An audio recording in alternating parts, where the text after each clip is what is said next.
From IPM News, I'm David Pierce with an election 2026 primary profile.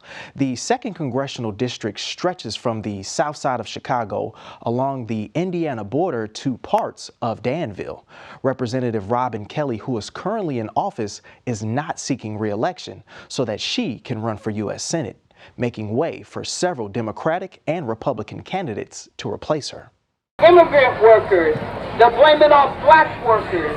At a 2025 Labor Day parade, people lined Desplaines Street in Chicago's West Loop to air out grievances with the Trump administration regarding workers' rights. Any group that they could possibly scapegoat. Alongside the crowd was State Senator Robert Peters, who has served Illinois' 13th Senate District for the last 7 years, which stretches from Chicago's downtown to the Indiana border. Medicare for all. It's making sure that we have universal health care. Not only trying to bring back SNAP benefits, but how do we make sure we ease the pressures of people who have food deserts? How do we make sure that we deal with climate change and the fact that communities, particularly in the south suburbs and in our rural communities, are struggling with flooding? How do we make sure that communities have the resources they need to fight back against that?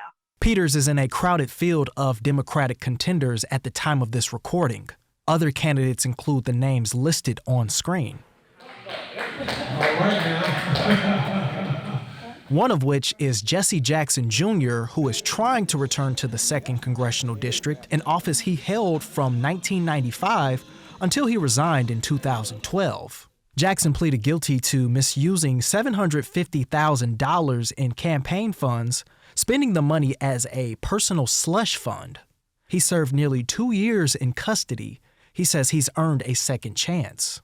And so I've been fighting for the forgiveness and the redemption of all mankind, of all men and women, not just Joe Biden's son and family that was pardoned by the governor, by the president, not just the 1,500 people that Donald Trump pardoned because they were his political supporters, but every man and woman in our system who's erred deserves a second chance.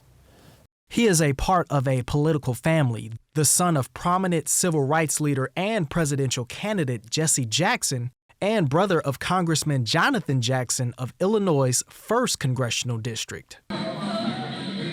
In November, Jesse Jackson Jr. was in Danville to encourage residents that jobs could be brought to central Illinois if an airport was to be built in Chicago's south suburbs to ship packages globally. It means farmers are going to be able to get their products to market. It means UPS, DHL, Amazon, these large tech companies are going to be able to locate to our area. Hotels, Hyatt, Hilton, Fairmont, all come next door to airports. One Republican is running for this seat, Michael Scott Nowick, who did not respond to our request for an interview.